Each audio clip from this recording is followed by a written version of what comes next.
A demonstration of the Advanced Energy MDX 1K DC Magnetron sputtering power supply. These supplies are intended for continuous hard use in vacuum environments. They are most commonly used as a DC magnetron sputtering drives, where tight regulation, superior arc, and low stored output energy make them the industrial leader. They are also used as tightly regulated bias supplies in RF sputtering and etching systems. Such features as very low ripple and adjustable arc suppression time give added advantages when developing methods for sputtering hard to deposit materials at high rates. This particular unit is powered by 120 volts AC single phase.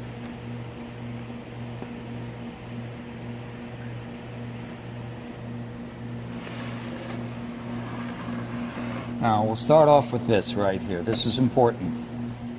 This is a jumper plug that you need. This unit can be remotely operated, but when you want to operate it from the front panel controls, you need a jumper plug in place. This is where the power goes in, and this right here is your RF output. Is your DC output. This is the main power button that will power the system on.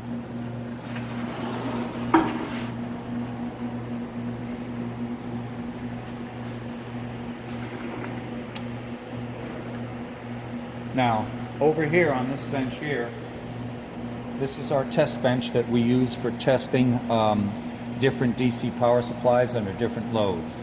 It allows us to arrange the load resistors any way we want. We can either have them all in series or all in parallel. You can use a few, you can use a lot. For this particular piece of equipment, we need at least 1,000 ohms of resistance as a load. We have 1100 ohms right here set up. Now these will get warm. They don't burn up, but they do get warm, so we have to take care, and the way we do that is just by monitoring the temperature of one. They will all heat up at the same way. So now we'll go back to the unit over here.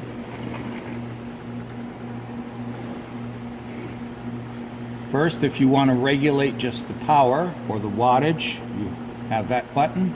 If you want to regulate the current in amps, you have this button.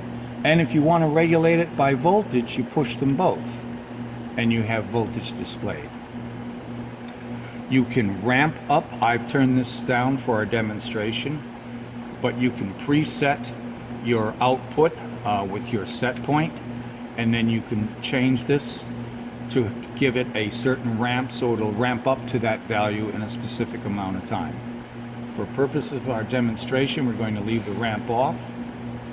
Now, this will display your set point, and this will display your actual wattage. So we also have a second control here that, if you want, you can display the voltage, the current in amps, and the wattage as well. So we're going to start off by turning first. Let's check our load, make sure we have a sufficient load. This will only take a moment.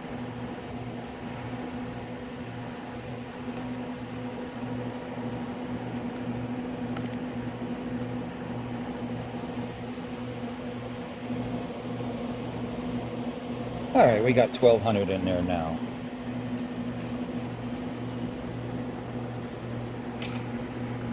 There we go. Yeah, about 1200 ohms, which is fine.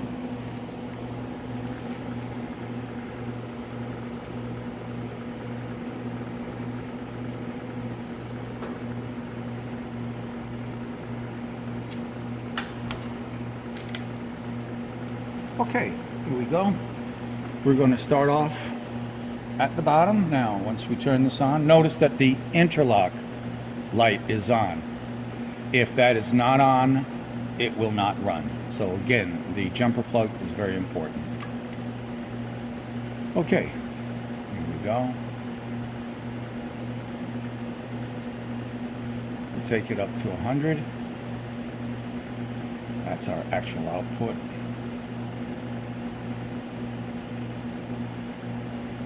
200. 300.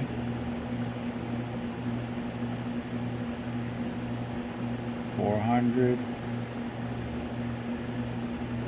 500. 600.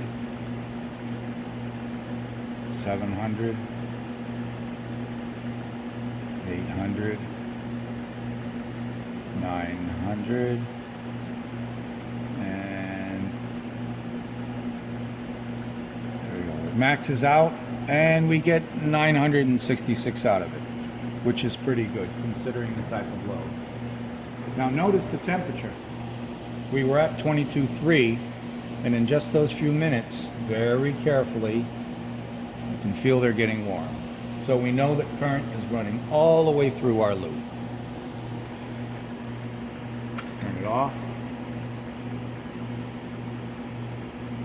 And we bounce it back on. And it holds just fine.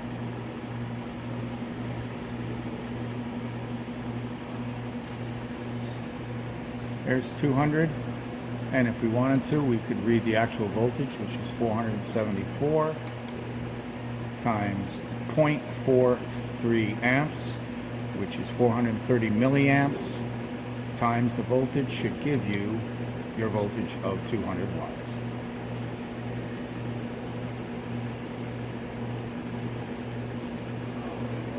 Very simple to use, very accurate as well. And this completes this demonstration.